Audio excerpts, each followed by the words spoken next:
فخریزاده و همینطور عرض سلام و ارادت محضر خانواده های معظم شهیدان که در جمع ما هستند، به ویژه خانم دکتر شهریاری که تشریف دارند.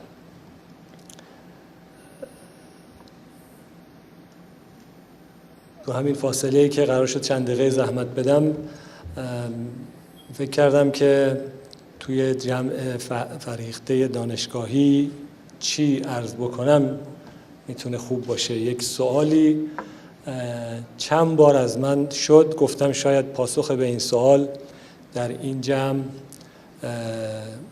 مناسب باشه.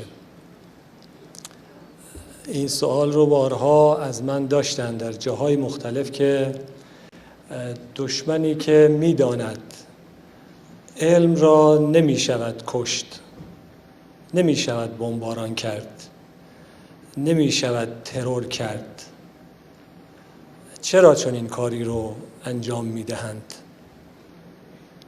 آیا واقعا همین جوری که ما استنباط می کنیم و حدس می زنیم از روی اوج دشمنی و استیصال دست به این کار می زنند یا اهداف دیگری دارند؟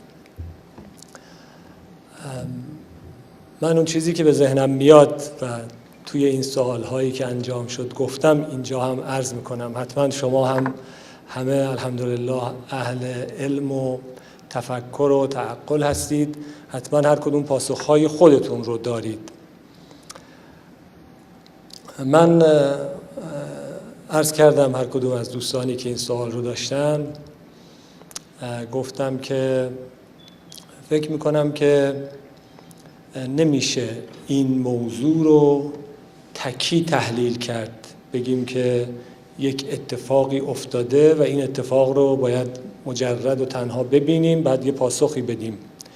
به نظرم باید در طول زمان و همینطور در یک گستره بزرگتری نگاه بکنیم، ببینیم، شاید بتونیم یه خورده دقیق‌تر این موضوع رو تحلیل بکنیم و متناسب با اون هم کارهایی که لازمه انجام بدیم. خب یک صحنه همین است که ما می‌بینیم یک دانشمند عزیزی رو که این روزها خیلی راجع به تلاش‌های ایشون صحبت شده، جناب آقای بیابانکی هم اشاره کردن، خیلی از مردم هم این سوال رو میکنن. یک شخصیتی با این همه خدمات و با این همه علم، تجربه و زحماتی که برای ملت عزیزمون کشیده، یک صحنه اینه بگیم که یک دانشمند به این ترتیب رو شهید کردن. اما این در زمانی اتفاق افتاده که خب ملت ما همشون با هم ترور شدن. این یک واقعیت، یک حقیقت، این که حقوق اولیه یک ملتی رو از اونها میگیرند. همه کارهایی که در همه عالم به راحتی قابل انجام، داشته هاشون رو میفروشن، نداشته هاشون رو میخرن، پولشون رو جابجا میکنن و خیلی کارهای دیگه، خب ملت ما رو محروم میکنن. به نوعی همه ملت ما رو با همدیگه ترور میکنند. اگر نمیتوانند همشون رو بکشن، خب محرومشون میکنن.